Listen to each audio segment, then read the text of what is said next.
Olá, sejam bem-vindos. Chegamos ao módulo 4, a mais uma aula sobre mantras. A gente veio estudando nas aulas anteriores essa ideia essencial que os mantras têm, que comporta a parte vibracional da existência. Então, quando a gente canta mantra, a gente está vibrando a essência das coisas. Então, tem várias maneiras de fazer isso e, de acordo com a tradição hindu, cada mantra traz uma potência. E aí existem várias maneiras de a gente cantar os mantras. Uma delas, por exemplo, é o Kirtan, que a gente chama, onde tem uma banda, ou alguém tocando violão, ou algum instrumento indiano, enfim. E canta diversos mantras da tradição. Diversos mantras da tradição que ele bem entender. Aí tem também o satsang, que é alguma coisa já mais relacionada a um mestre, a uma linha específica, onde um mestre vai lá e te passa os ensinamentos através do canto e também de uma palestra, né, de um dizer sábio. E tem uma maneira também de a gente cantar mantras, que é uma maneira que a gente usa o Japamala, que é esse instrumento aqui, que é uma espécie de um rosário, né? Normalmente o Japamala, a gente vê aqui no slide, é um cordão, né? É um cordão sagrado feito de contas, usado para auxiliar na meditação. No yoga e no hinduísmo possui em geral 108 contas. A tradução aqui, o japa é o ato de sussurrar ou murmurar repetidamente mantras ou nomes de divindades. E mala é guirlanda, né, ou coroa. Então tá aqui, é uma espécie de um rosário, né, o que eu tenho aqui na minha mão. E vende em diversos, tem até oficinas para fazer, né? Tem de diversos modelos. Esse aqui que eu tenho é uma espécie de uma miçanga, ou parece ser uma semente de açaí, alguma coisa assim. Mas, de modo geral, é cantar o mantra e ir conectando com os dedos aqui, né? Então, isso é uma maneira de deixar a gente mais disciplinado, né? Nessa questão de cantar os mantras. Às vezes quer fazer alguma coisa mais específica e precisa de uma disciplina a mais. Eu uso, às vezes, até para fazer pranayama ou o Japamala, para contar, né? Os segundos. E é bem interessante a gente incluir o Japamala nessa nossa empreitada de cantar os mantras, né, e tá se observando nessa disciplina. Aqui a gente está vendo no slide, a gente vai estudar hoje é o mantra Om, tá? Dentre todos os mantras, o Om é considerado o mais importante. Ele contém um conhecimento de todos os Vedas e é o corpo sonoro do Absoluto. Om é o som do infinito e a semente do qual surgem todos os outros mantras, sons e criações. Na Taittiriya Brahmana foi a partir da vibração do movimento que criou seus primeiros ritmos no cosmos. Nas escrituras está escrito que o mantra Om amplifica-se a caixa de ressonância do primeiro vazio e se propagou até criar o espaço e todas as galáxias. A gente vê aqui no slide que o mantra Om ele simboliza esse absoluto, né? Ali naquele Brahmana, no Taittiriya Brahmana, foi a partir da vibração do movimento que criou seus primeiros ritmos sonoros. Isso tudo corrobora com o que a gente vem falando, né? A vibração, a partir da vibração, da essência das coisas. E aí o mantra Om, ele é tipo uma base para os outros mantras. Ele consiste na vibração primeva. E esse mantra é um mantra muito querido porque ele é um mantra mantrado nos Vedas, né? Nos 4 Vedas. A gente observa que o mantra Om sempre começa com os Vedas, existem diversas passagens que o mantra Om é citado, e aí tem uma Upanishad que a gente vai ler um pouco mais para frente, a gente vai dar uma observada agora nos próximos slides, o cerne dela, depois a gente lê porque ela inteira, porque ela é pequenininha. Chama Mandukya Upanishad, que essa Upanishad ela explica o que é o Mantra Om. E existem vários outros textos que vão falar do Mantra Om e vão trazer a sua explicação. Claro, muda algumas coisas, mas de modo geral o Mantra Om é esse movimento essencial, é a essência das coisas, é tudo aquilo que está dentro, é tudo aquilo que está fora. Então seria toda a vibração que existe ao nosso redor e dentro da gente tem o Mantra Om como essência, essa vibração cósmica. E aí, a gente vai ver aqui no slide, isso são pedaços da Upanishad, tá? O que vocês estão vendo aqui, isso aí a gente vai voltar a ler ela na íntegra, é mais um movimento para a gente ganhar um corpo, entender mais ou menos o que a gente vai falar e o que a gente vai cantar daqui a pouco. Então aqui a gente vai falar de Vaishvanara, que é o quê? O primeiro aspecto do eu, que a gente está falando de um eu de letra maiúscula, né? Um eu essencial. É a pessoa universal, o símbolo coletivo dos seres criados, na sua natureza física. Ele está desperto e está consciente apenas dos objetos exteriores. Ele é o que desfruta dos prazeres dos sentidos, corresponde à letra A. Então tá aqui o Taijatsa, que é o segundo aspecto do eu. Ali o primeiro, né, está atrelado mais às coisas densas, né, as impressões materiais, os sentidos. E esse segundo aspecto do eu é a pessoa universal na sua natureza mental.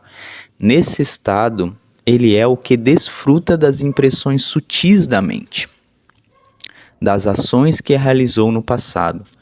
Corresponde à letra 1. Então aqui a gente observa que é a letra 1, né? E nesse ele desfruta das impressões mais sutis, né? De um campo mais sutil, mais mental, menos palpável. E aqui a gente vai falar do Prajna, que é o quê? Terceiro aspecto do eu, é a pessoa universal no sono sem sonho.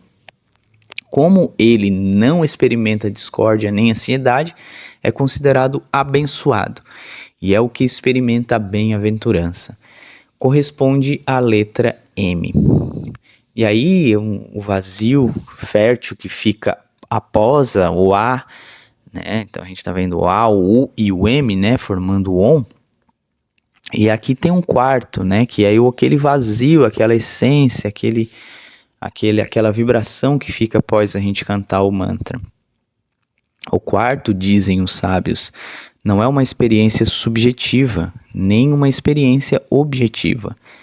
Ele é pura consciência unitária, onde a percepção do mundo e da multiplicidade é completamente eliminada. Ele é a paz indefinível. Então isso aqui está na Mandukya Upanishad, é uma Upanishad que se predispõe a explicar o que é o yoga, o que é o Mantra Om. E esse Mantra Om, ele também é explicado, tipo, na Bhagavad Gita, tem um comentário que eu faço do Mantra Om na Bhagavad Gita, quais são os versos que aparecem. E ele aparece também no Yoga Sutras de Patanjali, né? Aparecem diversos outros textos também, tá? Mas a Mandukya Upanishad é uma Upanishad pequenininha que basicamente fala sobre o Mantra Om.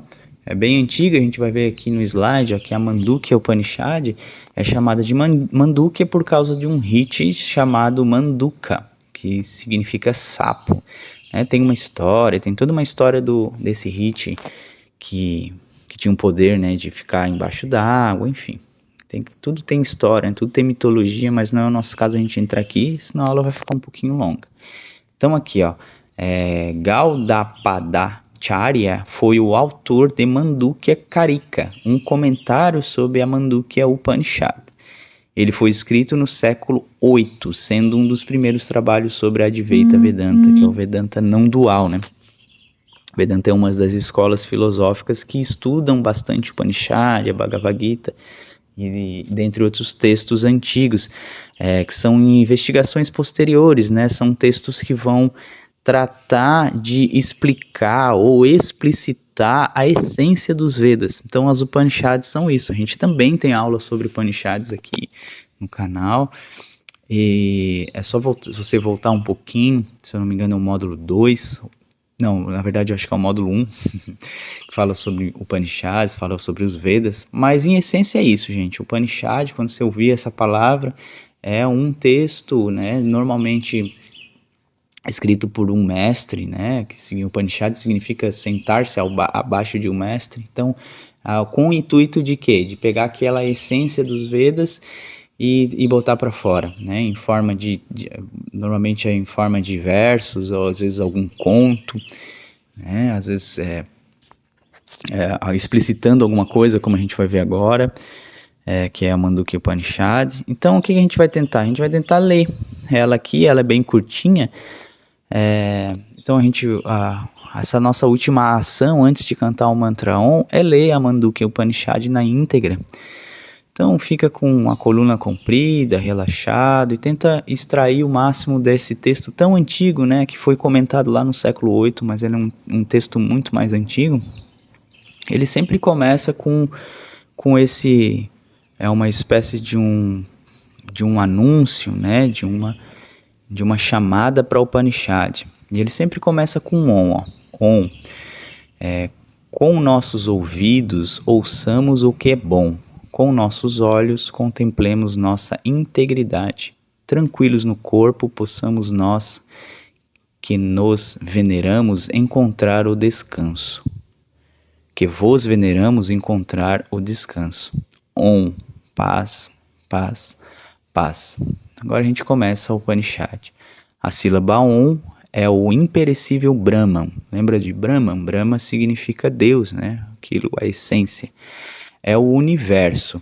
Seja o que for que já tenha existido, seja o que for que exista, seja o que for que vai existir daqui para frente, ele é Om. Seja o que for que transcende o passado, o presente, o futuro também é Om.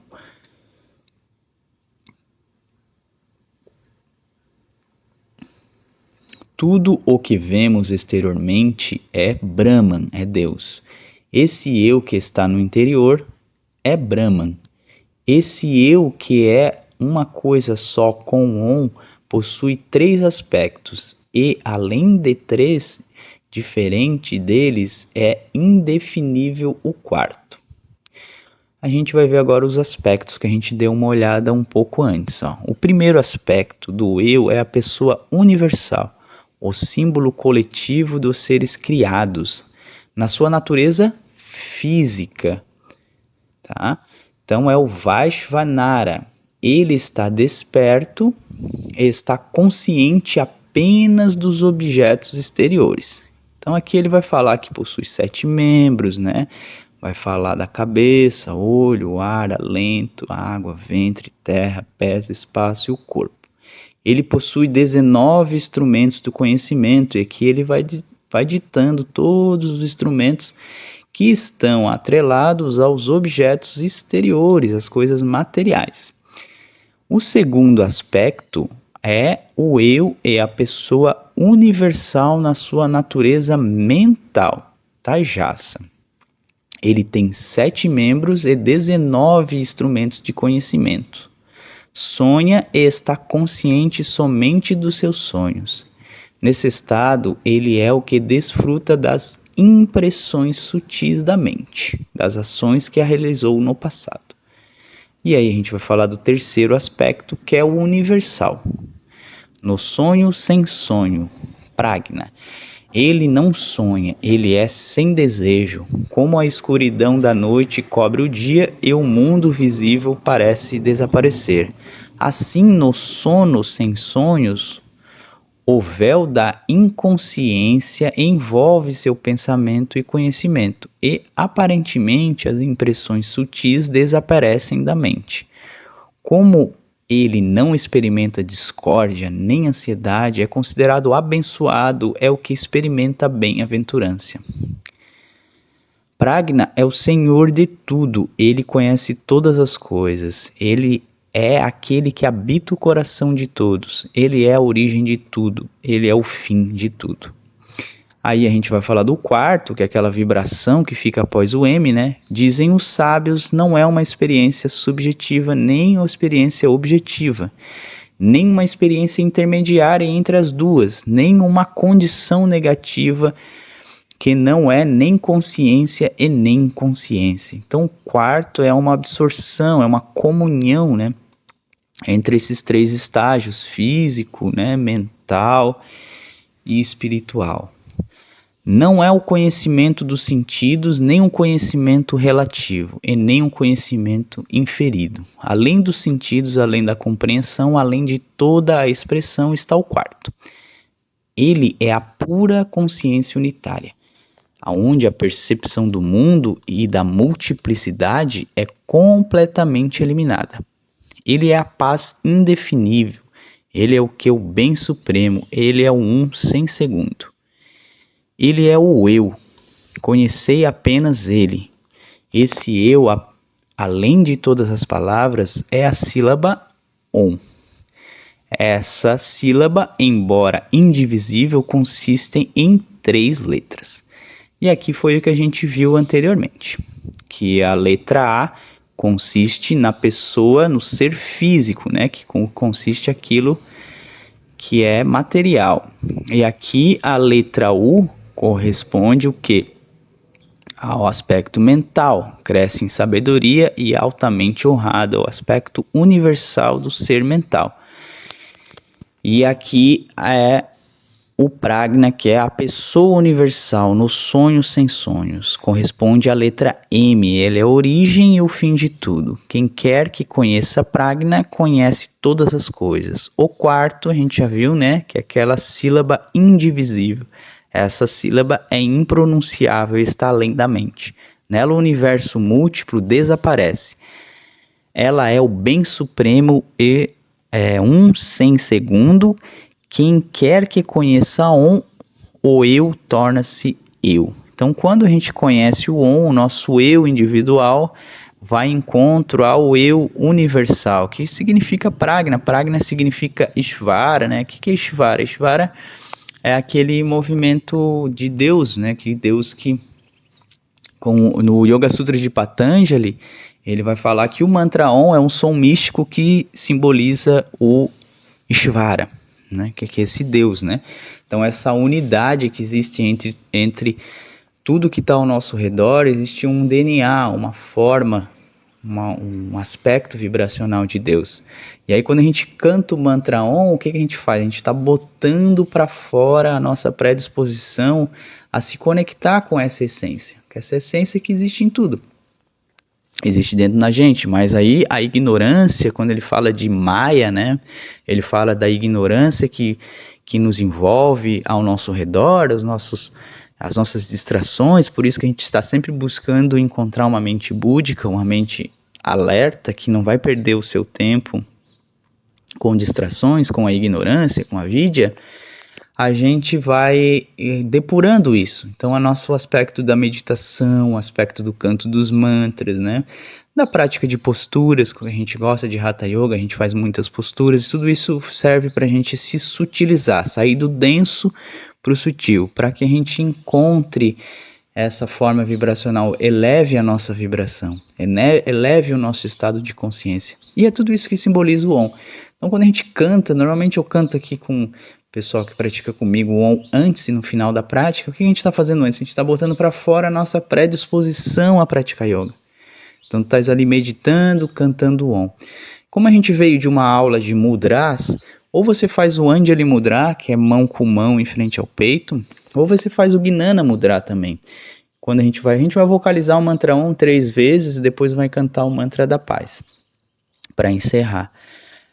Você pode também fazer os 2 mudras que eu ensinei nas aulas anteriores de mudra, que é o Chambhavi Mudra, que é aquele que tu leva o olho no centro das sobrancelhas, né? E também o Kechari Mudra, então botar a língua no céu da boca, né? Vai botar lá na partezinha molinha do céu da boca. Então vai ficar mais ou menos assim, ó. Om. Então você vai fazer essa conexão, tá? Escolhe um mudra, pode ser o Anjali Mudra ou o Gnana Mudra. Fecha os olhos um pouquinho. Se quiser olhar para o mantra Om que está na tua tela agora, só para fazer uma respiração profunda, entrar em contato com aquele texto antigo que tá tratando dessa ideia primordial que é o mantra Om. Eu vou te pedir para que tu inspire profundo, solte um pouquinho o ar,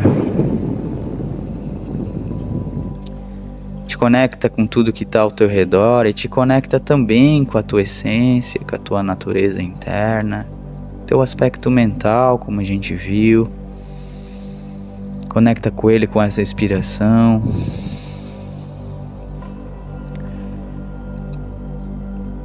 O aspecto sensorial, o teu corpo, tudo aquilo que está tocando a tua pele agora, te conecta, fecha os teus olhos, reorganiza teu sentido e traz uma inspiração grande.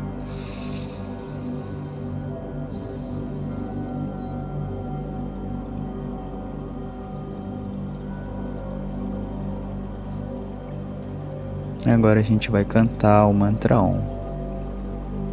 Inspira.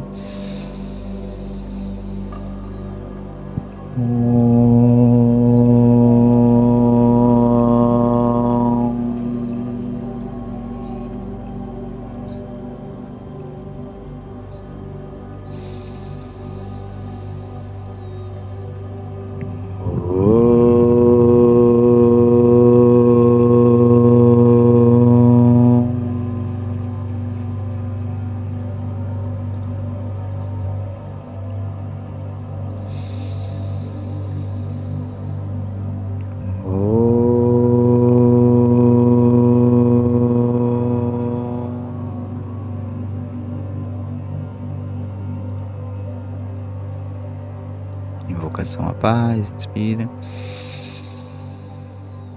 Shanti, Shanti, Shanti. Hari Om. Inspira profundo. Solta o ar. Eu agradeço a presença e até breve. Namastê.